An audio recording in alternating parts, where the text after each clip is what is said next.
When Jesus entered the temple, the chief priests and the elders of the people came to him as he was teaching and said, "By what authority are you doing these things, and who gave you this authority?"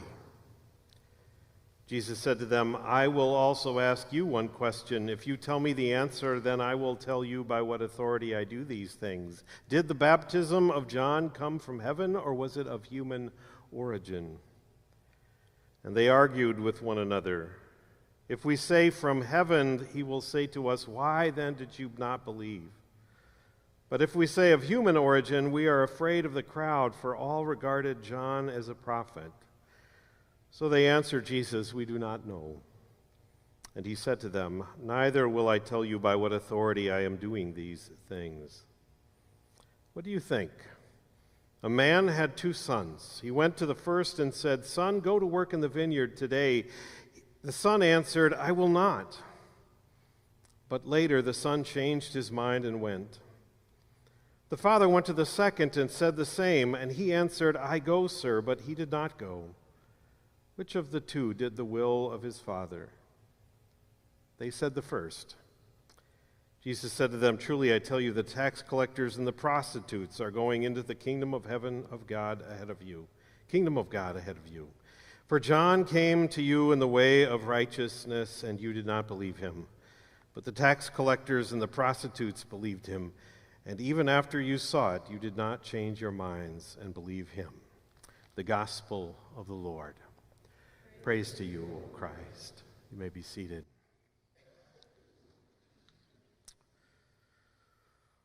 Well, isn't that special? Does anyone remember where that line comes from? Well, isn't that special? It was a line spoken by a character on Saturday Night Live who played the church lady. The actor Dana Carvey played Edith Strict. Edith, in the sketch that was performed there, hosted a religious program called Church Chat.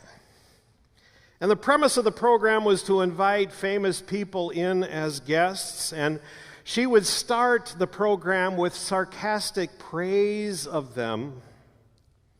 But then before the program was over, she would call them out on some public sin and ridicule them for what they did wrong, in her opinion. It was funny. It was also painful to watch. It broke one's heart because you knew it struck a chord with so many who feel that the church has become a place of self-righteous judgment and condemnation and criticism. That the church was a source and a scene of trauma for many, many people. I want to talk today about the experience of trauma, and specifically trauma that is experienced in the context of the church. Religious trauma. It is something that often gets swept underneath the rug, and many times we pretend or feel we need to pretend as if it doesn't happen. And all that church is about is happy, happy, joy, joy. But in fact, there is trauma in religious communities, including this one. And I believe it's important that we reflect on that. And especially it's important to reflect on our being wounded by that trauma, because it's only when we do so, it's only when we reflect on our own woundedness can our wounds be windows on those who desperately need healing. And together we can heal one another on our spiritual journey. Now, one source I consulted estimated that around 1/3 of U.S. adults have experienced religious trauma at some point in their life. And that same source estimated that around 10 to 15% of adults are currently suffering from religious trauma. And that source went on to say that in studying religious trauma, They found it can have a significant effect on mental and physical health. People who have experienced religious trauma are more likely to experience symptoms of anxiety, depression, PTSD, and other mental and physical health conditions. Now, I would guess that those statistics vastly underestimate the situation because it really does depend on what is meant by trauma and the severity of the wounds that are counted in the survey. In fact, I suspect that all of us carry wounds from traumatic episodes that are connected with the church that aren't so severe, but still carry with them the sense that the church is not the place that it should be. And these times have wounded our soul. And that's where we ought to start. I'm thinking, for example, of how in a congregation that I once served, okay, not here. Everybody say, not here, not here. One member harassed families of children who made noise in church. This member was a lifelong bachelor who had no children of his own, and he was on a one-person crusade to keep all the children in the church quiet. And one parent came to me and said their child had nightmares about this parishioner. I hope they went away for this child, but I'm still traumatized, to be honest with you, about the horror of dealing with the situation. Or back in the year 2009, our church was having a conversation about sexuality and the ordination of gay and lesbian people. And I was the campus pastor at Purdue University at the time, and I talked with many students who were traumatized by the fighting that had gone on in their home congregations, who carried wounds from those home congregations onto campus. And many who said, I don't think that I can have anything to do with the church anymore. They were so wounded. Now, it's one thing to have a disagreement in a community of faith and to be assertive about what one's sense of what the Spirit is calling us to say and do. And it's always fair to have spirited conversations here. But it's another thing to create a toxic environment, a place of religious abuse, where people suffer trauma. And you know how to tell the difference between the two? It's to ask, is the Spirit, always to ask, is the Spirit here in this place? Paul says in Galatians chapter 5, the fruit of the Spirit is love, joy, peace, patience, kindness, goodness, faithfulness, gentleness, and self-control. When these things are present, no abuse can occur. But sad to say, the fruits of the Spirit are not exhibited everywhere and at all times in the church community. The grilling that Jesus gets by the religious leaders in today's gospel is reminiscent of many scenes where religious trauma occurs and the fruits of the Spirit are absent. At first, the religious authorities questioned Jesus' authority, seeking to shame Jesus and attack him for his teaching. And after parrying this attack, Jesus goes on to tell a parable that affirms that those who have been outcast by the religious establishment, judged by the religious, the tax collectors and the prostitutes, no doubt who were the object of abuse and judgment and condemnation in that day. In short, the victims of religious trauma are likened unto the faithful son, whose relationship somehow must have been strained because His first response to the call to enter the vineyard, to God's kingdom, is no, I'm not going to go. And yet something turns them around. And I would suggest to you it is self-reflection. And through that self-reflection, the healing of the emotional wounds that initially created the resistance, so that they are empowered to do what is asked of them. Jesus contrasts that to others, where the outward yes is all that they give, but that yes doesn't carry them into the vineyard.